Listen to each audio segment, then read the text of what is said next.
Good morning, everyone. So, over the last year, especially leading up to the CITES Convention of the Parties, there's a lot of social media, and even since the COP, there's been a lot of media around species extinctions, a lot of press around elephants are declining, elephants are going extinct, rhinos going extinct. Even species that are not as charismatic, like the giraffe, has got a lot of press the last couple of months going into the last year. And this is normally based, or mostly based on the global status, threat status of these species, looking at the IUCN Red List. And globally, we can see elephants have been declining, lions declined approximately 43% over the last 21 years. Elephants are declining at 8% per annum. Giraffe has gone down by 36 to 40% over the last 3 generations. So a lot of debate is around that. But often, to say the devil, sometimes in the detail, the global status does not take into account a huge variation on a country level and even on a regional level in these species statuses. So this all came to loggerheads at the last convention of the parties, and I know a couple of you have been there, and I've been to previous conventions where there was this huge argument between different countries and different regions, specifically in Africa, around the policies and the way we manage specifically our charismatic species. When it came to the reptiles and the plants, we're all in agreement. But when it comes to charismatic species, there's fundamental differences. And what is interesting in a lot of ways is that the scale of the conflict is really beyond the scale of the problem. We need to understand what is driving this mismatch between the scale of the problem and the ferocity we're attacking each other at these conventions. And this is not the Western world attacking Africa. This is Africa attacking Africa because we have different ideas. So we wanted to look into this whole debate and what is driving this problem and this opinion that we are so far apart and we're 2 different continents, really. So we looked at the different IUCN statuses of the different species, the best available data on population estimates. We looked at protected area data, that's what I could find, corruption perception index, human densities on a country level, and then also we looked at the constitution to see what is the view or what is the constitutions of the different range states. And I did this specifically for elephant. We're doing it for all of the charismatic species, but this presentation will largely focus on elephant because, for one, we got the best data for elephant. Lion data, rhino data is actually also very good. So we looked at the country constitutions and what does the country say about wildlife use, and specifically also then looking at which countries allow for a consumptive wildlife use rather than just wildlife use, the photographic side of things. So when we look at the species regional statuses, I've lumped Central Africa, and this is on a geographic level. I know Tanzania is part of SADC, but on a geographic level, they're part of East Africa. And you can see there's quite a variation across Southern Africa for giraffe, lion, and the rhino species, having the largest populations in general. But East Africa not doing badly for both giraffe and lion. And in West and Central Africa really battling. I took elephant out, kept them separate, they're special. But when you put them on a graph, you can't see any of the other species. And again, very stark differences between the different regions. Southern Africa, and mainly because of Botswana having the largest estimate. You'll see with elephants, we have both estimates and guesstimates. So the estimates is where we have fairly accurate data for that country or that region. So within Southern Africa, our data is very accurate.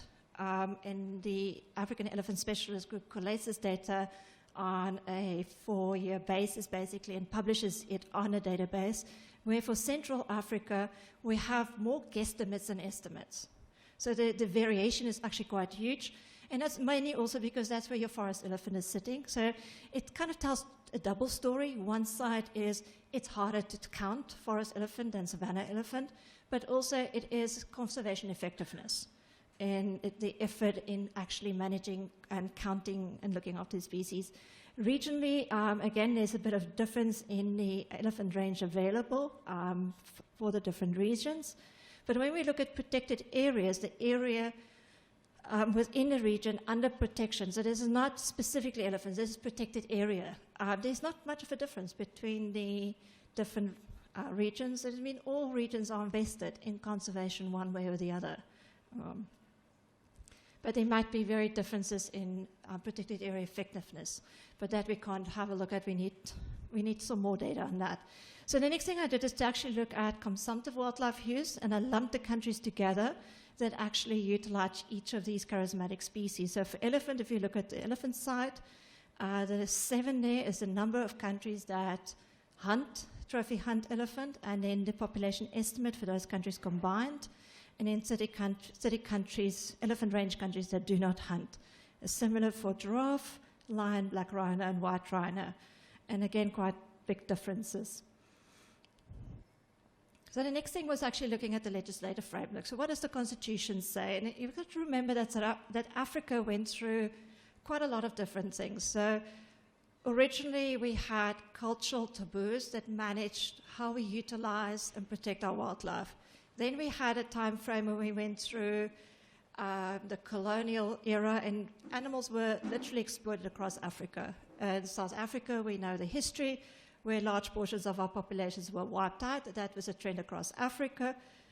After that, we had the establishment of protected areas, when combined with large-scale evictions of people out of areas to actually establish these protected areas. And basically a don't touch scenario. Protected areas are fenced, protected, don't go there, it's all just for the animals. Later on, our constitutions have started changing. We see that more recently, where wildlife use are being brought into the constitutions of various different countries. We started looking at community beneficiation and community involvement within conservation and our management of species. So I'm not expecting you to look through that entire table, just to show that I actually did my homework. I did go through all 36 constitutions of elephant range states. And what we looked at is where is ownership, what is allowed for with regards to ownership. And you'll see that the majority of elephant range state ownership lies with the state.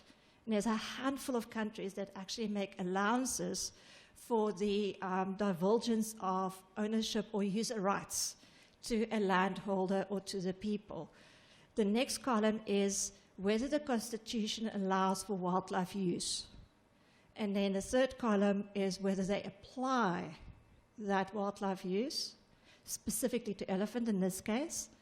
Then a population estimates of elephants in that country and the population trend, whether elephant populations are increasing or decreasing in that country. So what is interesting is Botswana, for example, their constitution does not allow for wildlife use. Nowhere in the constitution is there any mention of wildlife use. And no mention of environmental rights within a constitution, yet they do implement wildlife use. Kenya is the exact opposite. They have very strong environmental rights. They have a very strong context for wildlife use. But specifically for mammals and elephants, they do not allow wildlife use. Tanzania is similar to Botswana, where wildlife use is not written in the constitution, but they have a very strong wildlife use component. So to summarize that table, roughly 20 elephant range states have included wildlife use in their constitution, but have opted against consumptive wildlife use. So for elephants specifically, they do not allow, for example, trophy hunting. Only 5 countries allow for consumptive wildlife use, and it is included in the constitution. Then we have the 2 countries where it's not included in the constitution, but they do allow for wildlife use. And in 9 range countries where there's no mention made of wildlife use, and they also do not allow wildlife use within their country. So again, this is just based on the constitutions and what I could get from CITES documentation. Majority of these countries outside of elephant actually do allow for consumptive wildlife use. If you look at the trade records in CITES, there's large exports of plant material, reptiles, other taxa. But when it comes to the charismatic species, there seem to be a different set of rules that apply. So the other question was, so maybe socioeconomic aspects are drivers in whether consumptive use or non-consumptive use is allowed within countries. Here, just to clarify, so the blue bars are the average human densities within each of these regions, and then the variance, so some, like East Africa, you have 400 people per square kilometer, and then you have countries that have less than 10 people per square kilometer. So there's a huge variance. The orange bar are the average corruption perception index. So how corrupt is the public sector?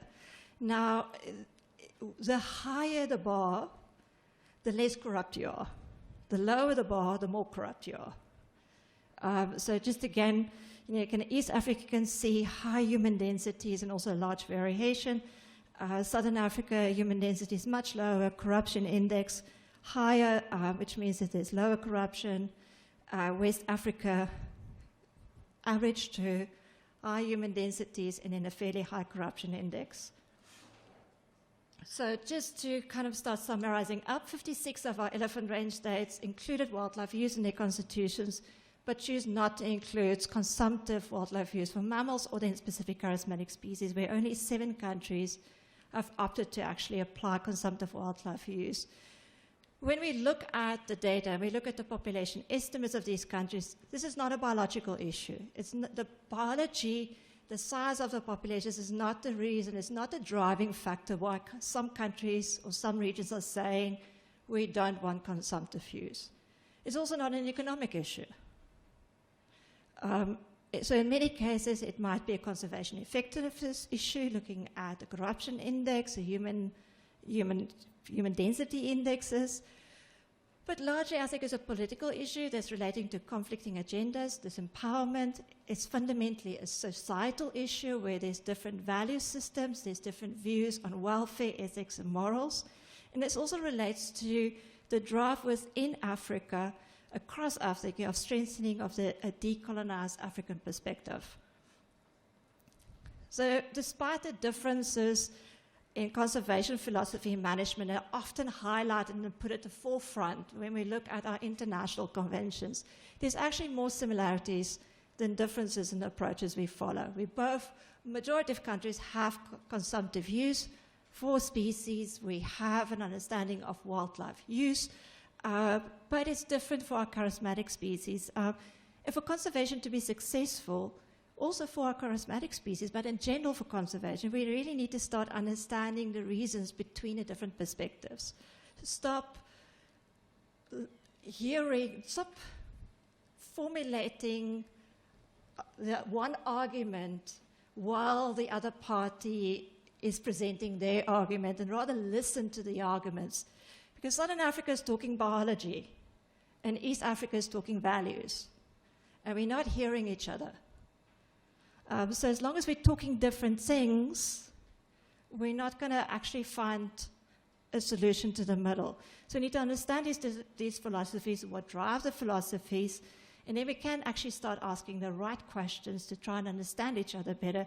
And it's only then that we actually will be able to get a unified African goal that accepts the differences in philosophies and management approaches, so recognize them and accept them, and then find a way forward that is acceptable for Africa as a whole. And we stop being 2 dogs in a fighting pit, tearing at each other while the rest of the world is watching on. Thank you very much.